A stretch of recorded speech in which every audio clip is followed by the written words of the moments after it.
नमस्कार, मैं हूं आपके साथ पूनम और आप देख रहे हैं हिमाचल दस्तक वेब टीवी की प्रस्तुति दस्तक दिन भर। और मैं यशपाल सिंह। आइए नजर डालते हैं आज के मुख्य समाचारों पर।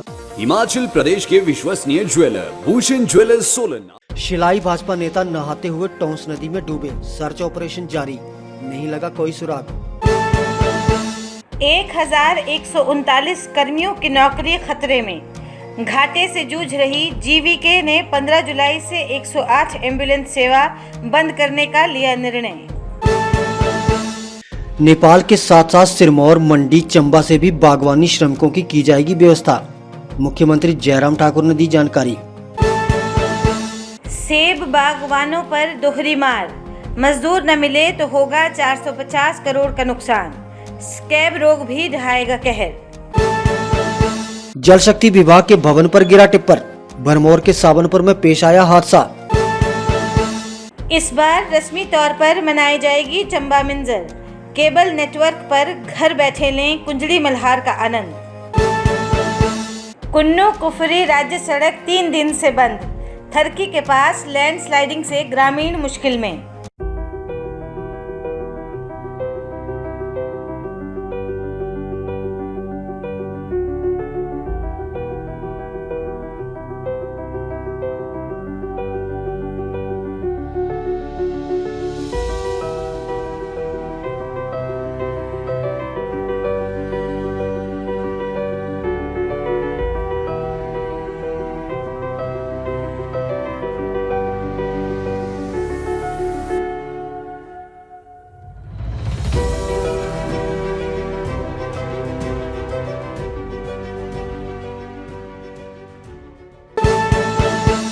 और अब समाचार विस्तार से।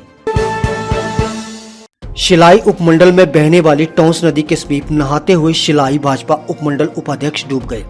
अभी तक इस युवा नेता का कोई पता नहीं चल पाया है। पुलिस से प्राप्त जानकारी के अनुसार रविवार दोपहर बाद करीब 4 बजे शिलाई के प्रसिद्ध व्यापारी एवं भाजपा नेता महेंद्र सिंह नेगी अपने दोस्तों के साथ टोंस नदी में नहाने उतरे थे। इसी दौरान वे पानी के तेज बहाव की चपेट में आकर बह गए। प्रत्यक्षदर्शियों के अनुसार सूर्यास्त तक क्षेत्र के 300 लोगों द्वारा टोंस नदी के दोनों शोरों में लापता नेता की तलाश की गई, लेकिन कोई सुराग नहीं लग पाया। प्रशासन, आपदा प्रबंधन एवं ग्रामीणों की कई टीमें लापता नेता की तलाश कर रही हैं। प्राप्त जानकारी के अनुसार महेंद्र सिंह नेगी एक शादी में गए हुए थे। इसी बीच दोपहर को अपने दोस्तों के संग टोंस नदी में नहाने चले गए। इसी दौरान वे हादसे का शिकार हो गए। दूसरे दिन भी सर्च ऑपरेशन जारी है। डीएसपी पोंटा वीर बहादुर सिंह ने बताया कि वे अपनी टीम के साथ घटनास्थल पर मौजूद हैं। स्थानीय लोगों के साथ मिलकर और गोताखोरों के साथ मिलकर इस युवा नेता की तलाश की जा रही है, परंतु अभी तक उनका कोई सुराग नहीं मिला है।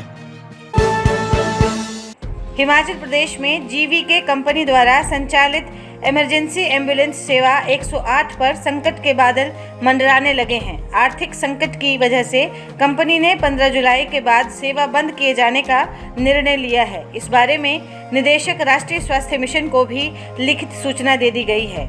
जीवीके कंपनी में कार्य कर रहे 1139 कर्मचारियों को भी निलंबन के आदेश जारी कर दिए गए हैं। सभी कर्मियों को कहा गया है कि 15 जुलाई के बाद सेवाएं समाप्त की जा रही हैं। बताया जा रहा है कि बीते 2 वर्षों से जीवीके कंपनी आर्थिक संकट से जूझ रही है। सरकार से पर्याप्त बजट न मिलने के कारण कंपनी को प्रत्येक माह करीब 40 से 50 लाख रुपए अपनी जेब से लगाना पड़ रहा है। इस बारे में कई बार सरकार को भी सूचित किया गया, लेकिन बजट की समस्या हल नहीं हो पाई। आर्थिक तंगी से परेशान कंपनी ने अब हिमाचल प्रदेश में 108 सेवा को बंद किए जाने का निर्णय लिया है। जीवीके कंपनी के एचआर प्रमुख राकेश नेगी ने खबर की पुष्टि की है।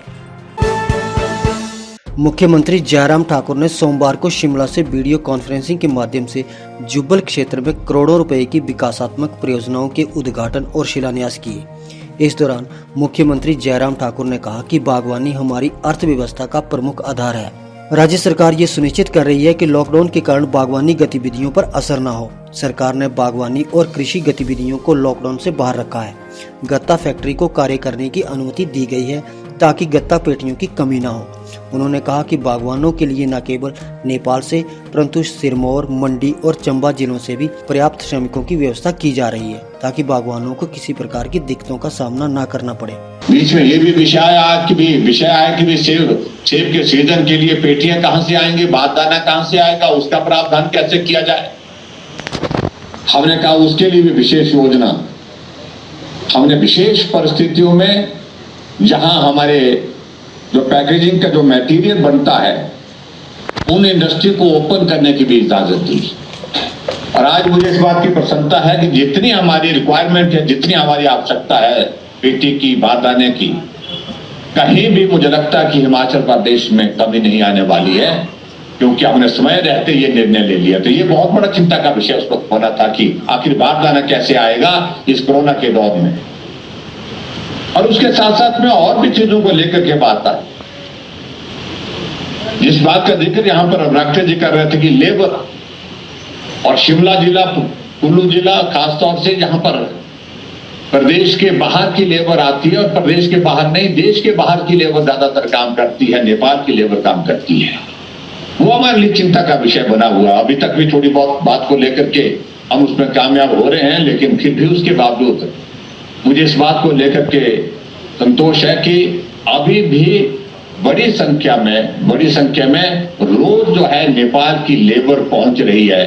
200-300 के लगभग हर रोज लेबर जो है हिमाचल प्रदेश में विभिन्न स्थानों पर, जो आप लोगों के अपने कॉन्टैक्ट्स हैं, अपने जो है लाइजनिंग जिनके साथ है, वो लोग पहुंच रहे हैं। चाहे वो उत्तराखंड में काम कर रहे थे, और कुछ लोग तो नेपाल से होकर के भी आ गए हैं, नेपाल से भी पहुंच रहे हैं।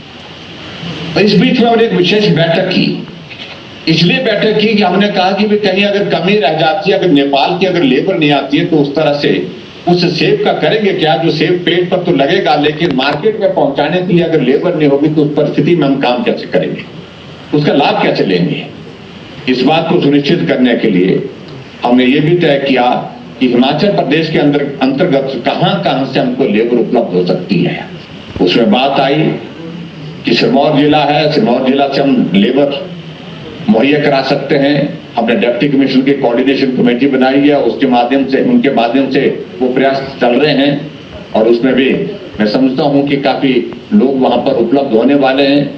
यहाँ तक कि मंडी के लोग जो है वो बड़ी संख्या में, वो भी आपके शिमला जिला में सेब के सीजन में काम करने के लिए आते हैं, चंबा के लोग भी।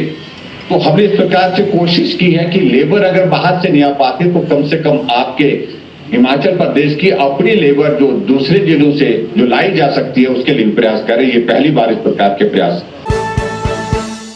हिमाचल में सेब कारोबार पर इन दिनों दोहरे संकट की मार पड़ रही है। सीजन की शुरुआत हो गई है, पर कोरोना काल में सेब ढुलाई को नेपाली मजदूर नहीं मिल रहे हैं। एक अनुमान के अनुसार अगर इस साल मजदूरों की कमी इसी प्रकार रही तो सेब उत्पादकों को सीधे तौर पर 450 करोड़ रुपए का नुकसान उठाना पड़ सकता है। गौरतलब है कि सरकार के प्रयास के बावजूद सेब सीजन के लिए रोजाना 1 या 2 दर्जन नेपाली ही पहुंच रहे हैं, जबकि माना यह जा रहा है कि सेब ढुलाई को 2000 मजदूरों की जरूरत होगी। दूसरी ओर इन दिनों सेब में स्कैब की बीमारी लग रही है। ओलावृष्टि से ये बीमारी प्रदेश के निचले इलाकों में काफ़ी अधिक फैल चुकी है। इसका भी सेब उत्पादन पर असर देखने को मिलेगा। दामों की अगर बात की जाए तो इन दिनों निचले इलाकों से सोलन व परवाणु मंडी में आ रहे सेब की पेटी 1000 से लेकर 2000 रुपये में बिक रही है। हालांकि इन दिनों मंडी में काफ़ी कम सेब पहुँच रहा है।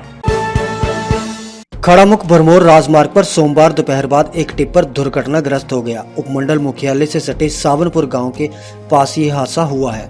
तारकोल बिछाने के काम में लगे इस टिप्पर के चालक ने नियंत्रण खो दिया और टिप्पर राजमार्ग के साथ लगते जल शक्ति विभाग के भवन के ऊपर जा गिरा।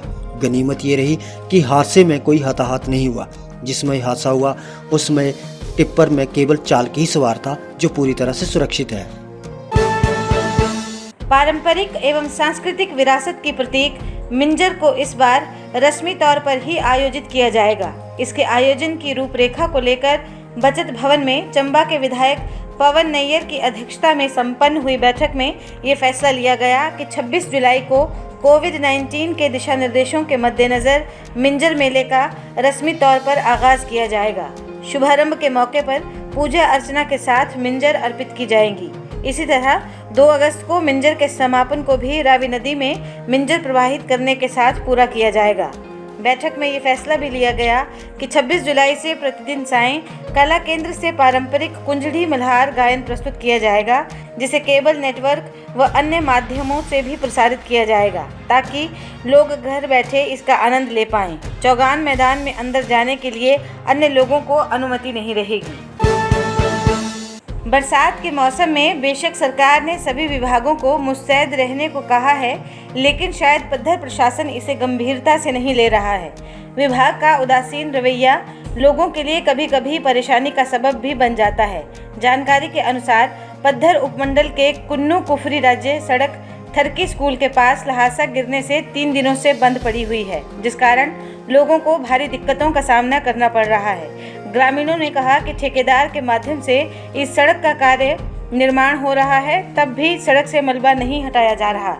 वहीं लोगों ने बताया कि पिछले 2 दिनों से हमें अपने गंतव्य तक पैदल ही पहुंचना पड़ रहा है और अपनी गाड़ियों को जंगल में ही खड़ा करना पड़ रहा है, जिस कारण शरारती तत्वों का भी डर लगा रहता है कि कहीं हमारी गाड़ियों को कोई नुकसान न पहुंचा दे। लोगों का कहना है कि मलबे के कारण गांव के बीमार लोगों को पालकी का सहारा लेना पड़ रहा है। पिछले दिन भी एक महिला की डिलीवरी हुई थी, जिसे पालकी के सहारे घर पहुंचाया था। इस बारे में लोक निर्माण विभाग के कनिष्ठ अभियंता रामचंद्र ने बताया कि संबंधित ठेकेदार को मलबा हटाने के आदेश दे दिए हैं। जल्द ही सड़क को बहाल कर दिया जाएगा। आज के लिए बस इतना ही। घर पर रहें, सुरक्षित रहें और देखते रहें आपका अपना वेब टीवी हिमाचल दस्तक, दिल से दिमाग तक। शुभ रात्रि।